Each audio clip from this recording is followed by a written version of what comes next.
Power 104.7. Rise and shine, St. Paul. Start your day the Power Way.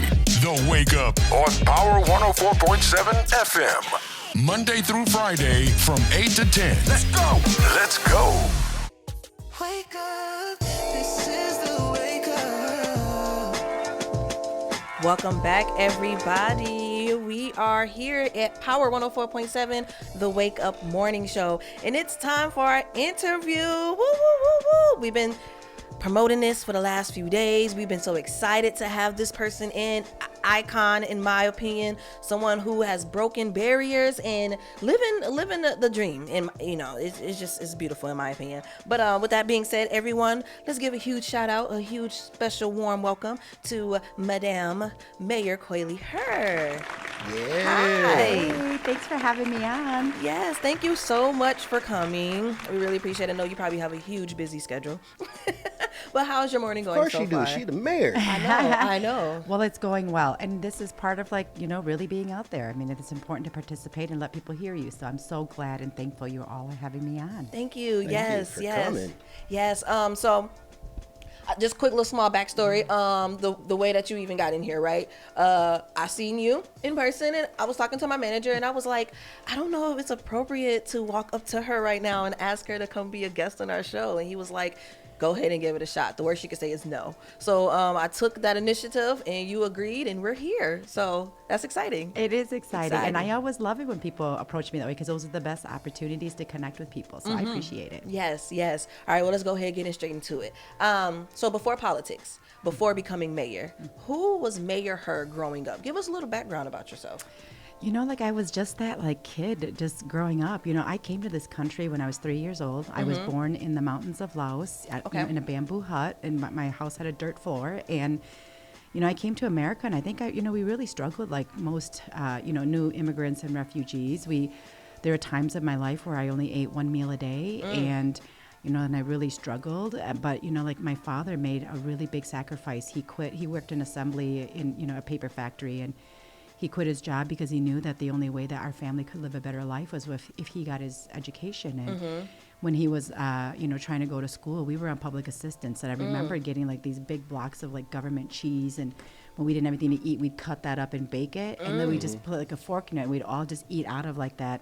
Oh, wow. That baked tin of cheese. And I remember getting government meat in these giant cans, and so it's we struggled through those time periods and, but we emerged out of it better. My father ended up starting his own businesses. Okay. And, it's hard when you're trying to make it in, the world and people always looking at your language barriers and the color of your skin and they think you can't do the jobs. But my father's probably one of the most brilliant men I've ever met. And he ended up opening up his own business. And I grew up then, later part of my life working in those businesses that taught me hard work. And so I really feel I've been in this country for 50 years, but we did a lot in that 50 years, and I'm so proud. I think that I carry who I was as a kid, my life experiences, and that's what really grounds me in doing this work and choosing to become mayor. So, yeah, I was just that kid riding around my bike until it was dark at night and, then being called home or street lights come on. Right before the street lights come on. That's right. So that's my life. That's just who I was, I love it. Were you into sports younger? Very much so. But, my generation, we weren't allowed to play sports. So I used to forge my parents' signature on forms to play. So really? Yeah. So I played volleyball and I played soccer. I played basketball.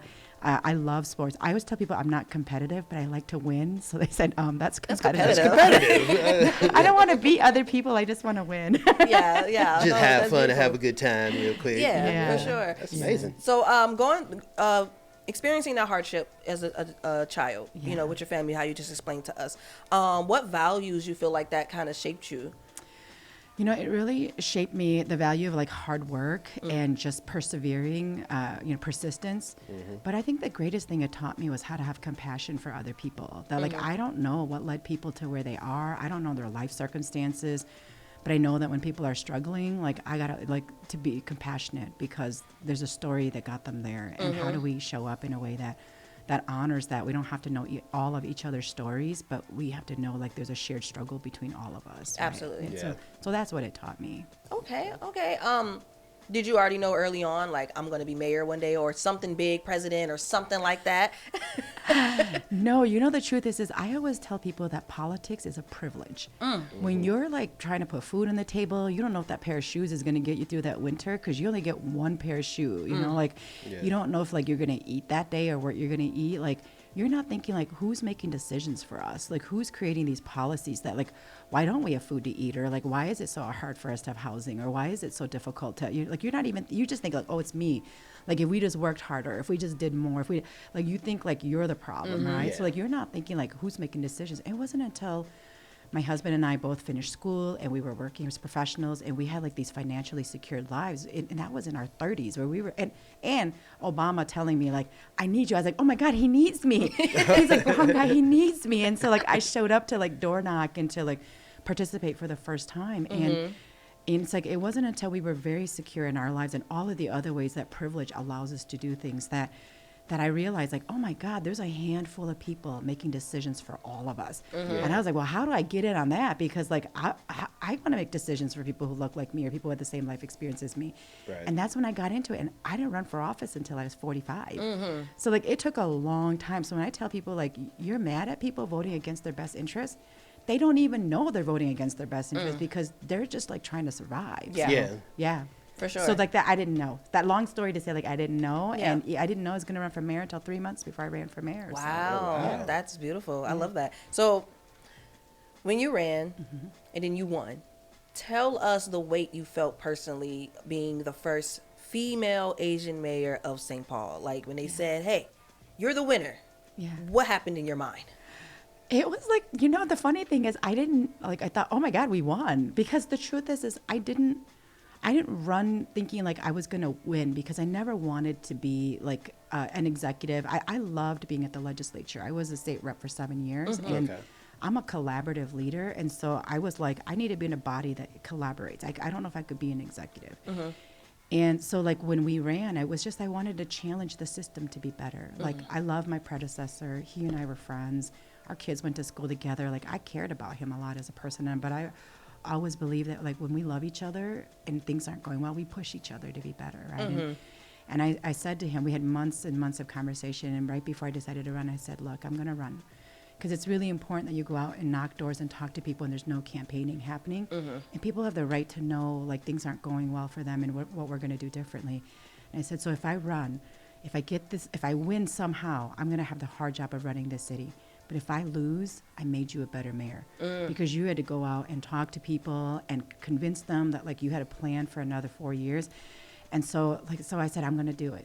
And he said, look, you don't need my permission. Like if this is what you feel you got to do, then you got to go do it. And so, like we didn't have to say anything negative about each other. I think it's like we did love each other, and you do want to push each other to be better. And so like then when I won, I thought, oh my God, we won. What are we going to do now? So I didn't even think about the pressure of it. I didn't think that it was like, Hmong people were celebrating 50 years of us being in America, like Southeast Asians, where it wasn't just Hmong, it was a Southeast Asian diaspora. Yeah. We were celebrating 50 years.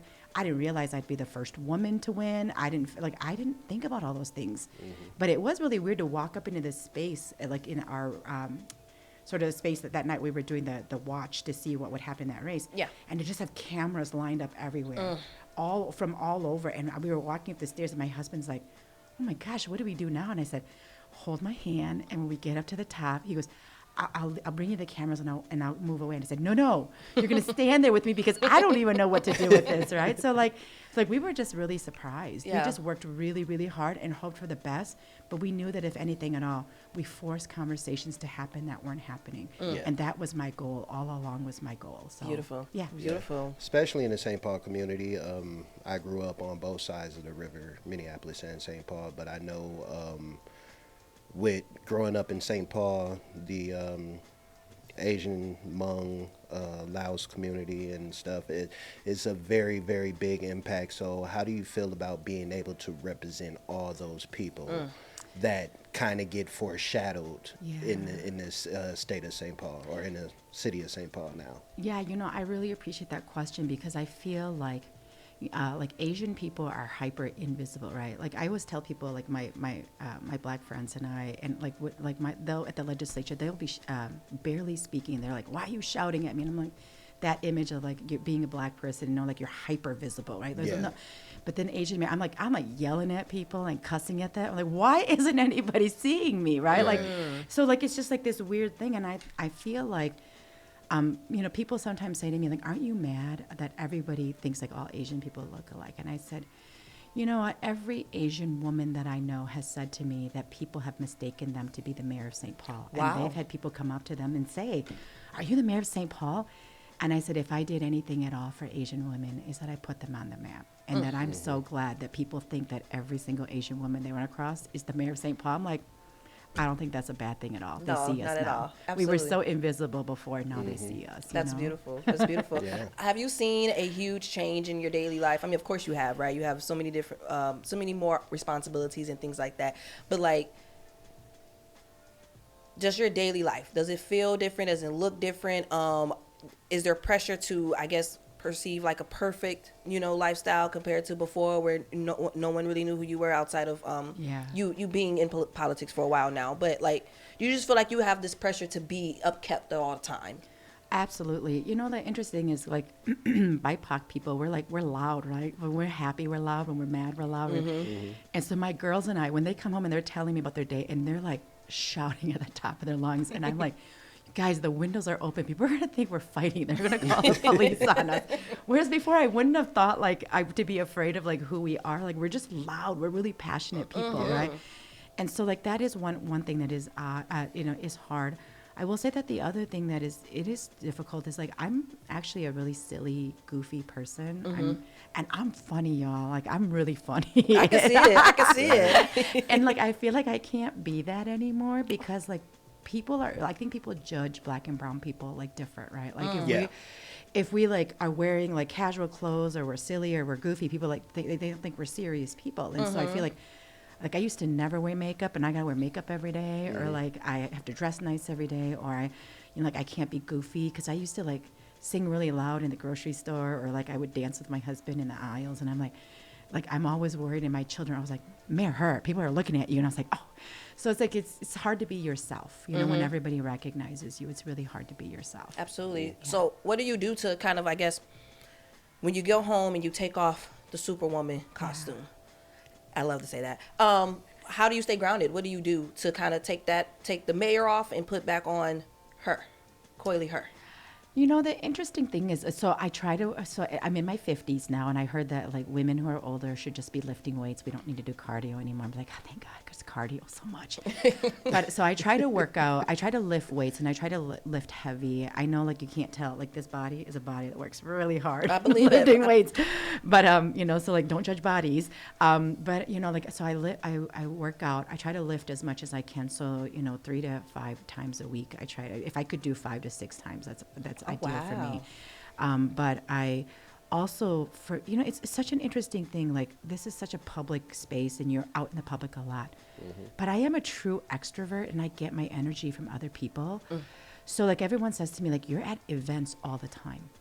And you know, like, I'm one of these weird electeds where like, I don't show up just to speak to hundreds of people.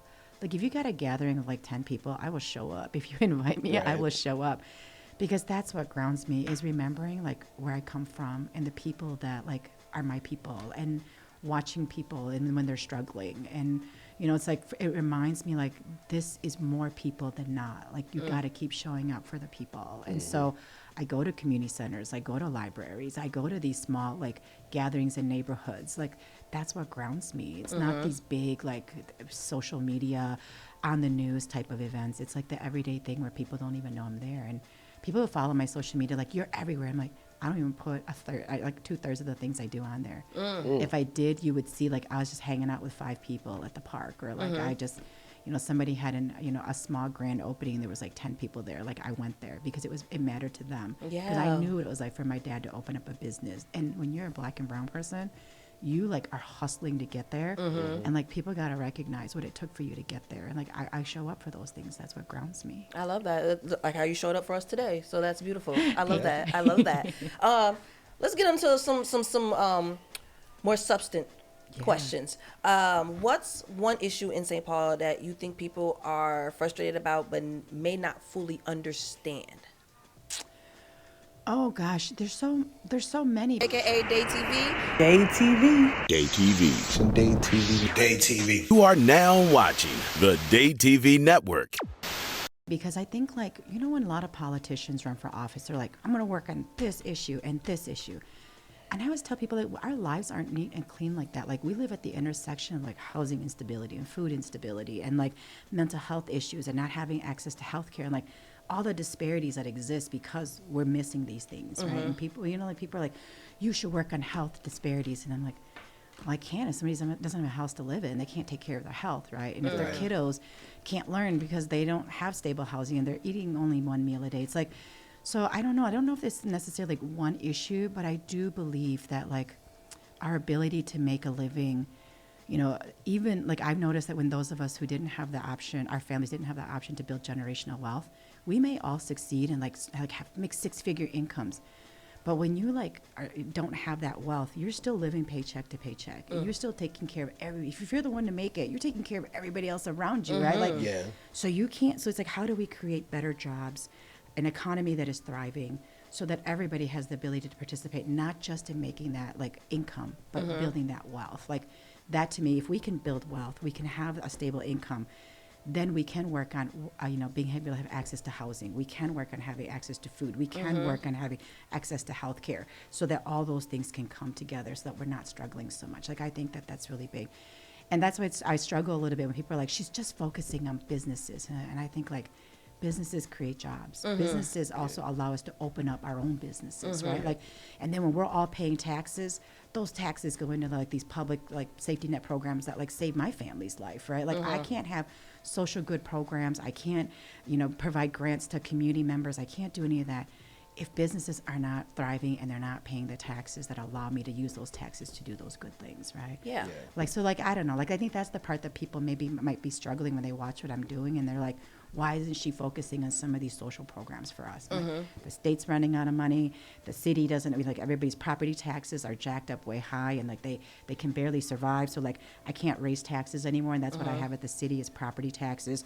People can't pay any more taxes for like sales tax for their food. And so it's like, I can't say like I can't work in these programs when everybody is running short on funds and the federal government is punishing us and not giving us federal dollars for our programs. So it's like, how do I grow the base in which I can generate my own revenues through taxes so that then we can take care of people? Like that's the part that's important to me, and that's the part I think sometimes people watching on the outside can't see that bigger picture. Yeah, for sure. Especially like with the Midway community, I done seen like I said, I grew up here. Midway used to be like one of the top places where a lot of people used to hang out, bowling alley, shopping, and all that good stuff. Yeah. When it comes down to the change and how long it's been, do you see that community or that area coming back and flourishing more than what it used to be? Or do you see it just kind of staying on a slim path right now? Yeah, that's a great question. So, like I do see it coming back. I mean, like these neighborhoods have been powered by like Black and brown people and like people who are like working class families for forever, right? Yeah. And so like that's the hard part is like, how do I balance this growth without gentrifying and displacing people? And so like I've been working with the private investor who owns that block of like United Village. And we worked really hard to get that CVS knocked down because that was causing a lot of problems. And we did that. Eyesore for years. Totally. And like money plays such a big deal. Like people are like, why don't you just knock that thing down? I'm like, I can't. Right. The CVS kept paying their lease. Yeah. So the owner of that property had no incentive to get rid of it. They're like, even if that building is closed down, if somebody keeps paying their rent, you're like, well, why would I knock it down? I'm not going to get my rent anymore, right? Exactly. So we finally passed an ordinance, and thanks to City Council for like working with me and for us to pass the ordinances we need to hold businesses accountable, but then like to also work with us to get that building knocked out. And that building now is going to get developed into housing. Yes. Yep. And so like we see cranes up in United Village. We see, like that's that plot, the building came down and there's that it's all sold, ready to go. Like we're working through that.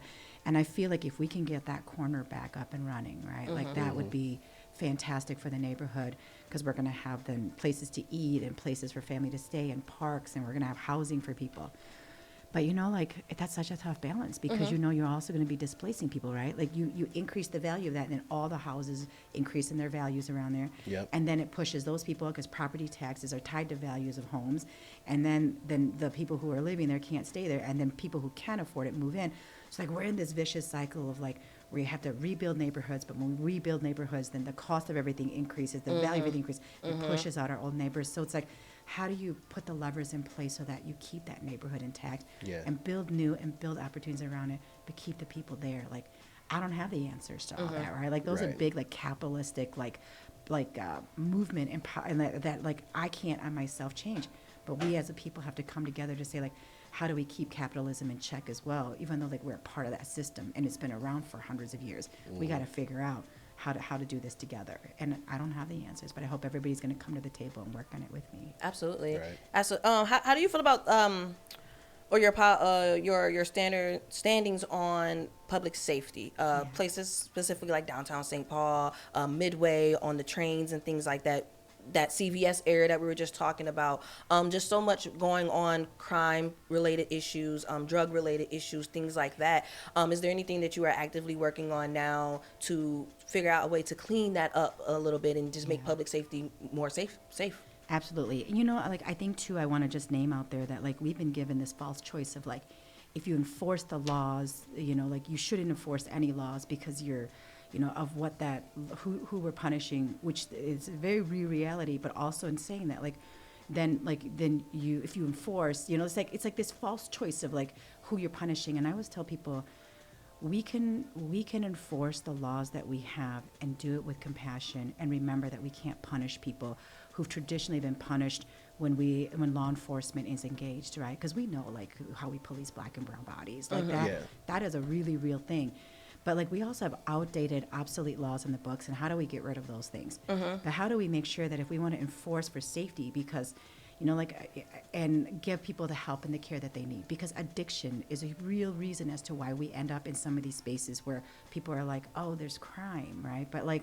But we're not addressing the issue that is causing addiction, And so that's one thing. And then also, like, how do you then provide people with the resources they need? Because I saw in my communities when we were resorting to like crime is because of a need, right? Nobody wants to live that way. Nobody wants to operate that way. But when systems created so that you can't get jobs because of the systemic and structural racism, or you can't build wealth because like all the systems where you work with to help you build wealth like excludes you from it, right? Like so like we created these systems where we're in this vicious cycle. And so like how do we make sure that we keep our downtown and our city safe? And how do we make sure that then we give people the resources and meet them where they are so that we can build a better society for everyone? And we do have a plan in place. We have been working through it. I've been working with our law enforcement entities, but also I've been telling everyone, we got to work across jurisdictions. The St. Paul can't solve itself. Like the shooting in front of Grand Casino, right? That wasn't even our kiddos here. It wasn't even our residents. It was residents from all of the other places. And other others, outgoing cities. That's right. And everyone's like, St. Paul's not safe. I'm like, we're safe. Like people are coming here and doing this because we are a great city to be in. So it's like I've been actually tasking all of our different units, like the Office of Neighborhood Safety and Parks and Recs and Police and I pulled them all together and said, how are we going to look across all of the way we do business in our city? And then how are we going to reach out to all of these other surrounding suburbs and cities? Because people are very mobile now, and we need to figure out a public safety plan that takes all of this into consideration. So, Absolutely. Yeah. So we're working on it. It's going to take a little while, but we're trying to change systems here, and so it's going to take a while. And just I hope everybody shows up and keeps pushing with me. Absolutely. Love it. That's beautiful. Let's talk about the younger generation, right? Because you are an inspiration. Young, brown, yellow, basically just multicultural people see you and say, hey, I can do that too. But with that being said, a lot of young people also feel disconnected from politics. So what's one thing that you feel people in leadership can do to help bring the younger generation more forward? You are so correct on this. And I think that elected officials need to do a better job of being accessible. A lot of elected officials will choose to show up in spaces where where their voters are, right? And which is like the strategy you do if you want to win. But I spend a lot of times in schools, in colleges, because I also feel like when they don't see you, they can't see themselves being a part of that. And so I go to high schools and middle schools. I talk to kids. I go to community events where there are young people. I go to places in which people are not even my constituents. When I was a state rep, I only had a small portion of the city. But people are like, why are you going all over the city? They're like, these aren't your voters, and these kids can't vote for you. I'm like, because you got to show up. And what I hear from young people all the time is, oh, you're so accessible. You're just like us. Like, God, I hope I'm just like you guys, because like I don't ever want to forget that I am just one of the people. Right. Like when you start to think that like you're really important, like you better step away because you don't need to be here anymore. Right? So like, so what I hear from young people the most is that I'm super accessible. And I've had young people who I met when they were 15, 16 years old because they wanted to do an interview or they asked me to go to their class, and they came back years later and said, you changed my life that day hearing you speak. And that I went into politics, or I went into political science, I studied that, or I started volunteering on a campaign because you were so accessible to me that day. And so like I think we just need to do more of that because people need to see themselves in it and know that their voice matters even when they can't vote, when they don't have that vote. Absolutely. Right. Yeah. Absolutely. Yeah, for me, I definitely got to give you your flowers on everything, because there's a lot of people that will get in these spaces but never actually take that time to break down exactly what is going on, what can you do, and then sometimes they also, I got the information, but you being vulnerable and being like, hey, I know I can't change it all by myself. It still takes a community to change it. What kind of drive would you want to leave after you leave office when it comes down to the future of politics, when it comes down to the younger generations? Like what kind of motivation would you like to leave behind for that one? That's such a good question, because like when I encounter young people now, they're so much smarter than I was when I was that age. And like young people, their minds are so much more like flexible than like people from my generation. Like they like young people understand intersectionality so much better than like the older generation. I'm not saying all older people can't do it, but I'm just saying like, and their understanding of the interconnectedness of the issues around them and how people are tied to each other. And so what I will say is like what I would want to leave with young people is like, trust yourself, like trust your heart and your gut, because like you know a lot, and don't let people tell you because you're young you don't know something, and like carry that forward with you. Because if I would have started trusting my gut sooner, I might have been doing some of these things way longer than waiting until I was 45, right? And like I finally decided I wasn't going to wait in line. Like everyone's like, well, there's a progression of how do you do some of these things. And like I came off of being a stay-at-home mom and ran for office. I raised 2 kids, and people are like, it's not your turn. I'm like, oh, it's my turn. I'm gonna show up. And like you can never out hustle like a refugee. Like I'm like, I was like, I don't have the tools, I don't have the social, cultural, political capital, but I have the hustle and the hard work, and like I'm gonna work my butt off. And so it's like, work your butt off like that. Like what you had to do to hustle to survive, that's the hustle you need in order to succeed too. So like use it. Like don't let anybody tell you otherwise. Absolutely. Love that's it. Beautiful. All right, well, we have a few more minutes here, so let's ask some fun questions. Let's get that personality showing out a little bit. You said you're an extrovert, you love to have fun and all that, so let's do it. East side or west side? Oh my gosh, you can't do that. Okay, I would only pick East Side because that's where my first house was, and that's where I brought my first daughter home to, was East Side. Okay. So East Side all the way. Beautiful. Love it. Love it. What's your go-to local food spot? Oh, okay, so I go to West Side, I go to El Burrito Mercado because they have these little tamarind things that I can't get anywhere else, and they get it from Chicago. Okay. So like I make them text me when they get them in so I can go buy them. So the other day I bought like $50 worth like tamarind like food dessert thingy. So that's hilarious. So like I go over there, El Burrito Mercado. Okay, I love it. I love it. Your favorite genre of music? Oh gosh, I don't discriminate against music, so like I love it all. I grew up in the old first Run DMC and Young MC, and like I love old school rap, but I do love like heavy metal rock music. But really? I do. It's weird. It's a weird thing. That's my generation, and then I just love I love musicals. I love the symphony. I love the orchestra. I love my husband, big blues fan. Okay. Yeah, so I love all genres. Are you guys a huge fan of Prince? Huge. Okay. I am especially. I think that whenever someone's like, he's over, I'm like, oh, those are fighting words. Actually, quick story. We had someone in here before, and we were talking about Prince, and then we brought up Michael, and it was like, don't do that. No, you're fired. I was like, you can't fire me. He's like, we're gonna call Georgia. You're fired. Right. That's right. And especially us who grew up like when Prince was coming up, before he was like a big deal to people, right? Yeah. Like we see like the evolution of the person. Whereas people who came to know him after he passed, like they'll just never know. Like when you see the struggle of somebody, but the brilliance of them as they're developing and growing, right? Like that's the thing that makes you like, oh no, you can't make that comparison. Right. Exactly. And then last question, unless you have one as well, Intenz, real quick. You said earlier that you never were the type to wear makeup, right? Yeah.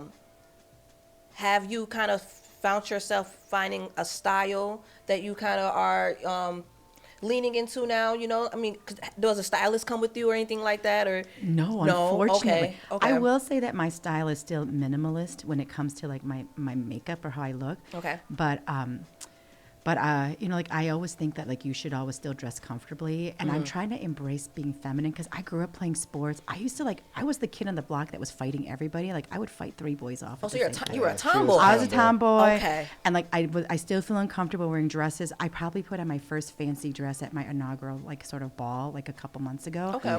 And it was the weirdest feeling to wear a full length gown that was believe fancy. it. So Yeah. like embracing the feminine part of me. That's a new thing, and Yeah. that's a hard thing. Okay, beautiful. Well, the time is now 9:35, so I know our time is up. But thank you so much for coming. We really appreciate you. Like I said before, you're an icon in my eyes, huge inspiration, and this was a huge honor. So thank you so much. Any last words, Intenz? I'm cool. I got to meet the mayor of the capital city. Right. The first Asian American mayor of the capital. Don't forget woman. First woman in 170 some years. I'm the first woman. Woo. I know. The pressure. Yeah. Well, thanks for having me on. Thank you guys you. are fantastic. Appreciate you. Yes. All right, guys. We are going to go ahead and get into a small music break, but we'll be right back right here on Power 104.7.